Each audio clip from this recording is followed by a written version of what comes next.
Bonjour à tous, dans cette vidéo, nous allons voir comment calculer la pente d'une séquente. Dans l'exemple, on nous dit tout d'abord soit f la fonction définie sur grand R, dont on donne ci-dessous la courbe représentative dans un repère orthogonal.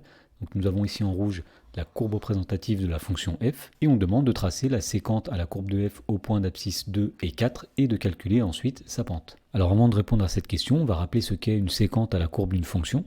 Eh bien, une séquente à la courbe d'une fonction f, c'est une droite AB qui passe par deux points A et B qui sont situés sur la courbe de f. Alors par exemple, sur le schéma, nous avons la courbe ici représentative d'une fonction f, et nous avons deux points A et B situés sur la courbe de f. Eh bien, la droite AB s'appellera une séquente à la courbe de f. Alors pour tracer la séquente à la courbe de f au point d'abscisse 2 et 4 dans l'exemple, eh bien, on va commencer par placer les points A et B qui sont les points de la courbe d'abscisse 2 et 4. Donc le point de la courbe d'abscisse 2, c'est le point qui est situé ici, on va l'appeler grand A. Et le point de la courbe d'abscisse 4, c'est le point qui est situé ici, on va l'appeler grand B.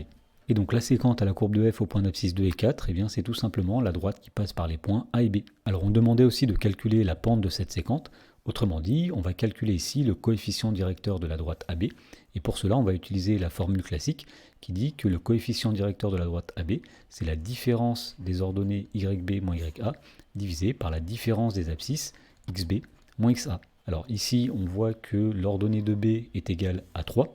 Donc ici, nous allons faire 3 moins l'ordonnée de A, c'est-à-dire 2. Et on va diviser par l'abscisse de B, c'est-à-dire 4, moins l'abscisse de A, c'est-à-dire 2.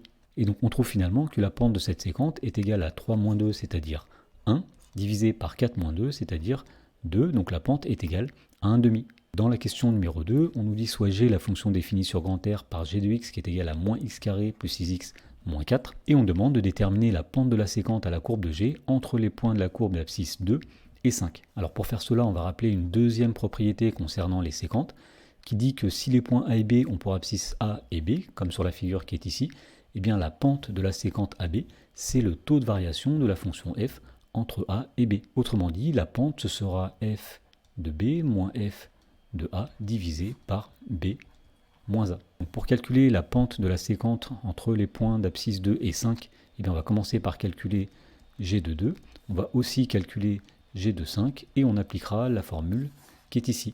Alors pour calculer g de 2, on va remplacer tout simplement x par 2, ça va donner moins 2 au carré plus 6 fois 2 moins 4. Alors moins 2 au carré, ça va donner moins 4, plus 6 fois 2 moins 4 plus 12, ça va donner 8. 8 moins 4, on trouve finalement que g de 2 est égal à 4. Ensuite, pour calculer g de 5, on va remplacer là aussi x par 5, donc on va dire que c'est moins 5 au carré plus 6 fois 5 moins 4. Alors, moins 5 au carré, ça va donner moins 25. 6 fois 5, ça donne 30. Moins 25 plus 30, ça va donner 5. 5 moins 4, il va rester ici 1. Et donc, on en déduit que la pente de la séquente à la courbe entre les points d'abscisse 2 et 5 est donc le taux de variation de la fonction g entre 2 et 5. Autrement dit, c'est g de 5 moins g de 2 divisé par 5 moins 2. Alors on avait trouvé que g de 5 est égal à 1, moins g de 2, c'est-à-dire moins 4, divisé par 5 moins 2. Alors 1 moins 4, ça va donner moins 3, divisé par 5 moins 2, c'est-à-dire 3. Et donc finalement, on trouve que la pente de la séquente à la courbe de G entre les points d'abscisse 2 et 5 est égale à moins 1.